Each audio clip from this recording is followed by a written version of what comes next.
चलिए दोस्तों जानते हैं कि गोवर्धन जी की परिक्रमा किन नियमों के साथ शुरू करनी चाहिए। पहला नियम है कि गोवर्धन जी की परिक्रमा करने से पहले मानसी गंगा में स्नान अवश्य कर लेना चाहिए। यदि ऐसा संभव ना हो सके तो अच्छी तरह मुंह हाथ धोकर आप परिक्रमा प्रारंभ कर सकते हैं और जहां से आपने परिक्रमा प्रारंभ की है वहीं पर परिक्रमा का अंत करें।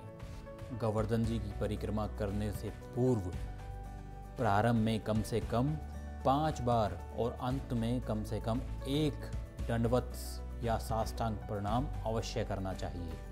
परिक्रमा में दंडवत प्रणाम या साष्टांग प्रणाम करते समय शरीर के 8 अंग, दोनों भुजाएं, दोनों पैर, दोनों घुटने, सीना, मस्तक एवं नेत्र जमीन के संपर्क में होने चाहिए।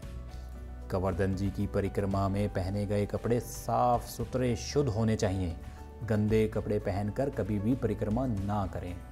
शास्त्रों के अनुसार तीर्थ स्थान पर किए गए पुण्य कार्यों का फल हमें कई गुना बढ़कर प्राप्त होता है, इसीलिए हमेशा तीर्थ स्थान पर पाप कर्म से बचना चाहिए।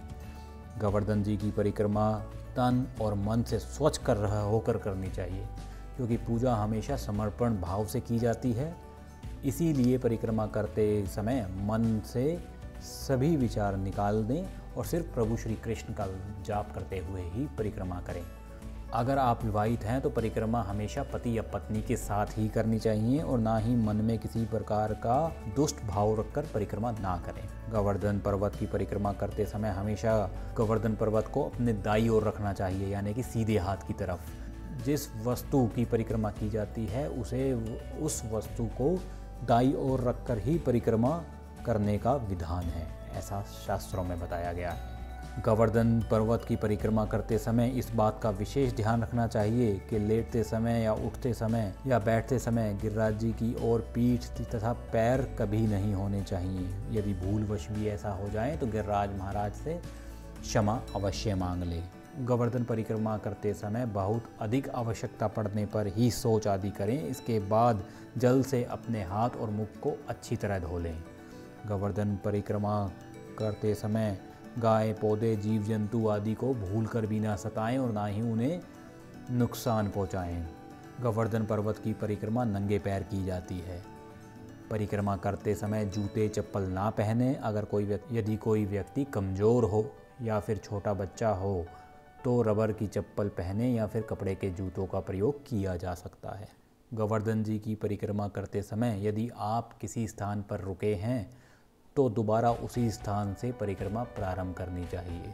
गोवर्धन जी की परिक्रमा कभी भी अधूरी नहीं छोड़नी चाहिए, ऐसा करने से भागीदार बन जाते हैं। यदि किसी कारण से परिक्रमा अधूरी छोड़नी पड़ जाए तो जहां आप अधूरी छोड़ रहे हैं वहीं पर जमीन पर भगवान गिरिराज जी एवं श्री कृष्ण से क्षमा याचना करके उन्हें प्रणाम करके ही परिक्रमा समाप्ति की अनुमति लेनी चाहिए। गोवर्धन पर्वत की परिक्रमा महिलाओं को पीरियड्स के दौरान नहीं करनी चाहिए, लेकिन परिक्रमा करते समय महिलाओं को मानसिक धर्म आ जाए तो परिक्रमा अधूरी मानी जाती है। ऐसे में वह महिला परिक्रमा कर सकती है। यदि कोई व्यक्ति तनावग्रस्त है और उसे तनाव का त्याग करके ही गोवर्धन पर्वत की परिक्रमा करनी चाहिए। परिक्रमा में लगातार भगवान श्री कृष्ण का जाप करता रहना चाहिए। गोवर्धन पर्वत की परिक्रमा के दौरान किसी भी प्रकार का धूमपान या कोई नशीले वस्तु का प्रयोग नहीं करना चाहिए। गोवर्धन पर्वत की परिक्रमा प्रारंभ तथा पूरी करने का कोई निश्चित समय नहीं है। परिक्रमा दिन या रात में कभी भी प्रारंभ की जा सकती है, लेकिन जहां आप परिक्रमा प्रारंभ कर रहे हैं आपको वहीं परिक्रमा समाप्त करनी होगी। ज़्यादातर परिक्रमा दान घाटी मंदिर से प्रारंभ होती है। जिस प्रकार परिक्रमा आरंभ करने से पहले शरीर व मुख की शुद्धि आवश्यक है, उसी प्रकार इस बात का भी विशेष ध्यान रखना चाहिए कि परिक्रमा मार्ग में मंदिर आदि के फर्श तथा सीढ़ियों आदि को साफ रखने का प्रयास करना चाहिए। गिरिराज जी को भगवान श्री कृष्ण का स्वरूप मानकर विष्णु भक्त उनका सम्मान करते हैं और वह गिरिराज जी के ऊपर नहीं चढ़ते, इसीलिए भूलकर भी गिरिराज जी के ऊपर नहीं चढ़ना चाहिए।